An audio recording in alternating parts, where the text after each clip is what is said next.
गलवान घाटी में शहीद हुए बिहार के वीर सपूतों और हैदराबाद दुर्घटना में मृतकों के भावपूर्ण श्रद्धांजलि कार्यक्रम में उपस्थित तेलंगाना के माननीय मुख्यमंत्री श्री के चंद्रशेखर राव जी, हमारे बिहार के माननीय उप मुख्यमंत्री श्री तेजस्वी प्रसाद यादव जी, हमारे बिहार के यहाँ उपस्थित माननीय मंत्री जल संसाधन विभाग तथा सूचना एवं जनसंपर्क विभाग श्री संजय कुमार झा जी, बिहार के श्रम संसाधन विभाग के माननीय मंत्री श्री सुरेंद्र राम जी, यहाँ उपस्थित तेलंगाना विधानसभा के माननीय पूर्व स्पीकर एवं इन दिनों तेलंगाना विधान परिषद के माननीय सदस्य श्री मधुसूदन चारी जी, यहाँ उपस्थित माननीय सदस्य तेलंगाना विधान परिषद श्री पल्ला राजेश्वर रेड्डी जी, हैदराबाद नगर निगम के भूतपूर्व मेयर श्री बौंधुराम मोहन जी, भूतपूर्व मेयर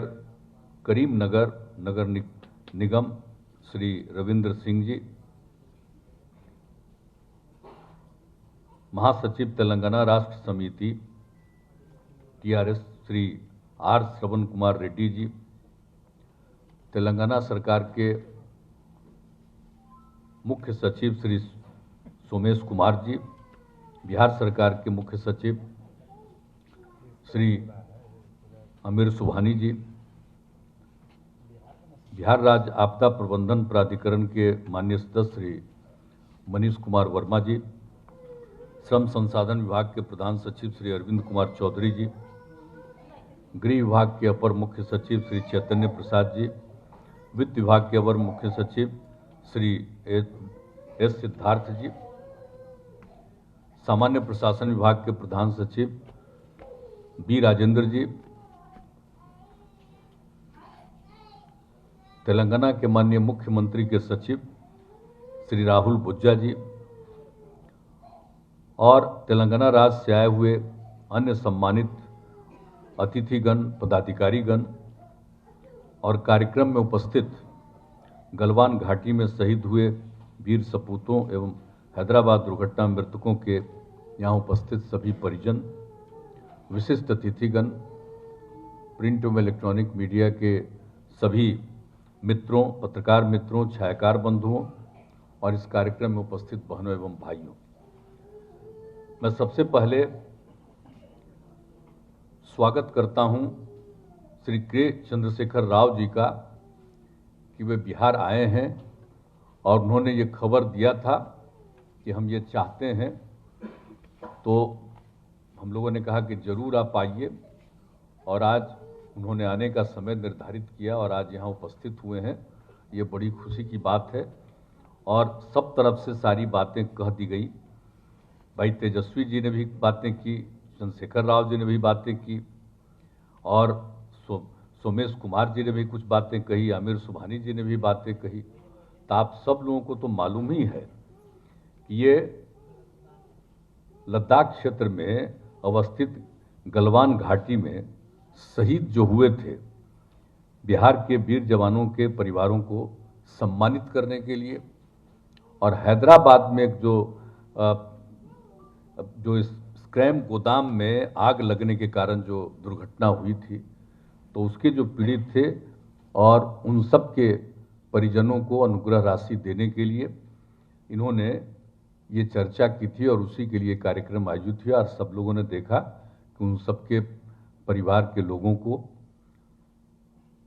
ये अर्पित किया गया इन्होंने। तो ये बड़ी अच्छी बात की है और इन्होंने तो तेलंगाना सरकार की तरफ से गलवान घाटी में शहीद हुए बिहार के जो भी जवानों के परिजन थे उनको 10-10 लाख रुपया और हैदराबाद में जो घटना घटी स्क्रैप गोदाम में, तो उनके परिवारों को 5-5 लाख रुपया देने का आज उन्होंने किया, सबको दिया। इसके लिए बहुत बहुत उनको धन्यवाद है, बधाई है और आभार व्यक्त करता हूं उनको।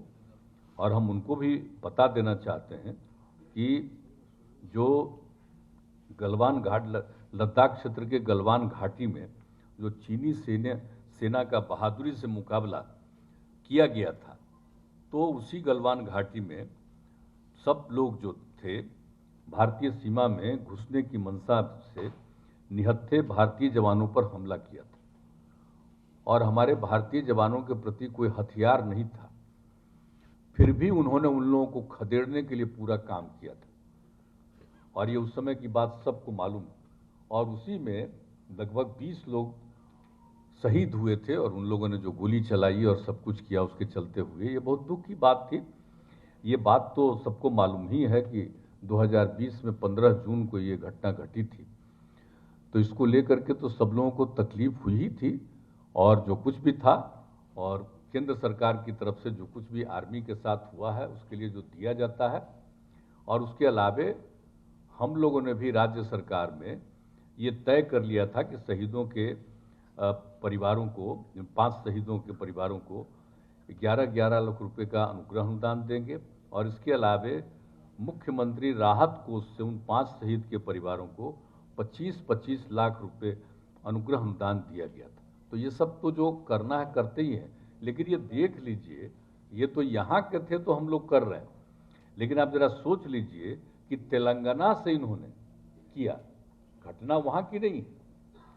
घटना तो लद्दाख की है। और वहाँ के लिए भी इन्होंने, जो लोग भी इस तरह की दुर्घटना से ग्रस्त हुए थे इससे आर्मी वाले लोग, तो उसमें जो भी चाइना के लोगों ने किया था, तो इस तरह से जो इन्होंने तय किया कि हम अपनी तरफ से, अपने राज्य सरकार की तरफ से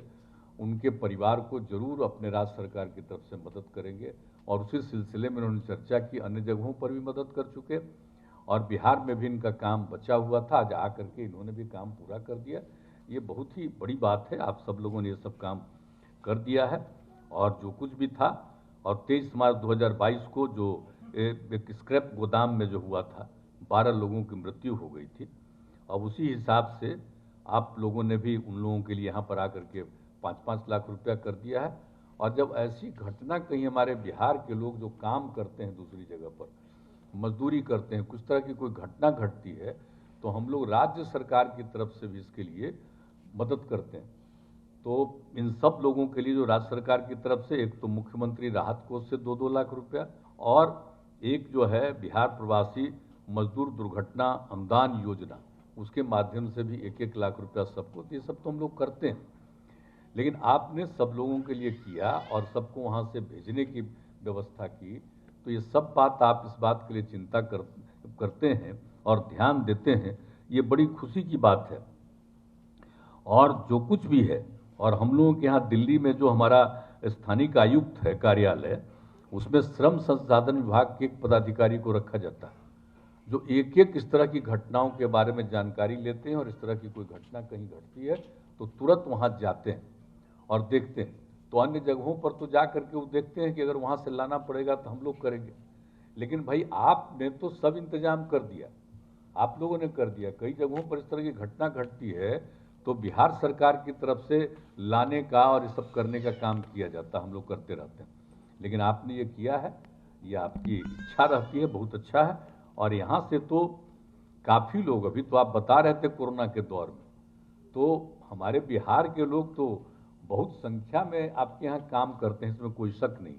और आपने ही कहा, ये हम लोगों को मालूम है कि कोरोना के दौर में आपने सब लोगों को भिजवा दिया था, और कई जगहों पर कितनी परेशानी लोगों को हुई थी। अंत में हम लोगों ने पूरा मांग किया तो स्पेशल ट्रेन चलाया गया था, तो उसके अलावे आप जो भेजे वो तो भेजे, 21 लाख लोगों को वहाँ से यहाँ लाया गया। और हम लोग तो सब जगह के लोगों का हाल चाल लेते थे, पता करते थे, बात करते थे, और 3 जगह उनके फ़ोन का इंतजाम किया हुआ था। और उन सब लोगों को जो संभव था हम लोग वहाँ भी मदद करवाते थे, वहाँ भी दे देना, ये सब काम तो हम लोग करते रहे। लेकिन आपने भेज दिया और फिर आपको ज़रूरत पड़ गई, आपको लगा कि भाई लोग नहीं रहेंगे तो वहाँ काम नहीं हो सकेगा, तो फिर आपने यहाँ खबर भेजी और हम लोगों ने अनुमति दे दी, और उन सब लोगों को फिर आप बुलवा करके खुद ही ले जा करके उनसे आपने काम करवाया। तो ये सब काम तो आप करते रहे, सब हम देखा है, और कहीं कोई इस तरह का काम नहीं किया है जो आपने काम किया। तो ये सब काम के लिए तो आपका अभिनंदन है ही, इस काम को तो करते ही रहते हैं। और हम लोगों को तो जितना संभव था हम लोग सबका काम करते ही रहे कोरोना के दौर में। और कितना हम लोगों ने खर्चा किया, सब तरह से किया। केंद्र की तरफ से जो किया जाता है वो तो एक अलग बात है, लेकिन राज्य सरकार की तरफ से भी कोरोना के दौर में हम लोगों ने जितना किया है,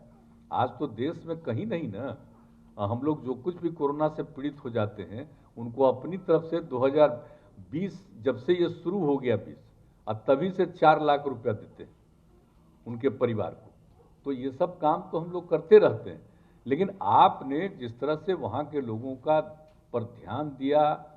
भेजा, फिर आपको ज़रूरत थी आपने बुलवाया, तो एक एक तरह से तो आपने बहुत अच्छा काम किया है, ये बड़ी खुशी की बात है। और आपने तो सबसे बड़ी बात है भाई आदरणीय चंद्रशेखर राव जी कि आप ही की कृपा से तो जो आपका राज्य था वो 2 हिस्से में बटा। आखिरकार तेलंगाना बनाने के लिए तो आप 2001 से संघर्ष कर रहे थे, उस समय तो हम भी केंद्र में थे, तो उसी समय से आप शुरू कर दिए थे अपना आंदोलन चलाना कि भाई तेलंगाना एक अलग राज्य बने। और इसके लिए शुरू से ही आपने जो सारा काम किया, और आप ही का ये काम है जो इसके लिए आप लड़ते रहे कि भाई आंध्र प्रदेश को 2 हिस्से में बांटो और तेलंगाना बने, तो आप इसमें कामयाब हुए। 2014 में उस समय की जो सरकार थी उसी समय आप लोगों ने तो बिल्कुल फैसला हो गया था, संसद में भी हो गया, सब कुछ निर्णय हो गया, और उसके बाद फिर जो चुनाव हुआ, दोनों का एक साथ चुनाव हुआ, और फिर आपको सब चुनाव आप किए, और उसके बाद फिर दोनों राज्य को अलग अलग कर दिया गया, और उसके बाद आप ही मुख्यमंत्री बने। जब ये हो गया तो उसके साथ आप बने, और इस सब तो आप समझ लीजिए कि आपका कितना बड़ा योगदान। आप समझ लीजिए तेलंगाना एक अलग राज्य आपने बनवाया, बाकी जगह कोई इस तरह से आंदोलन करके नहीं बनवाया है पूरे देश में। आप अकेला है इस देश में जिसमें आपने तेलंगाना को एक अलग राज्य बनवाया। अब आजकल आप पर कुछ कुछ लोग बोलते रहता है, एकदम फालतू बात है।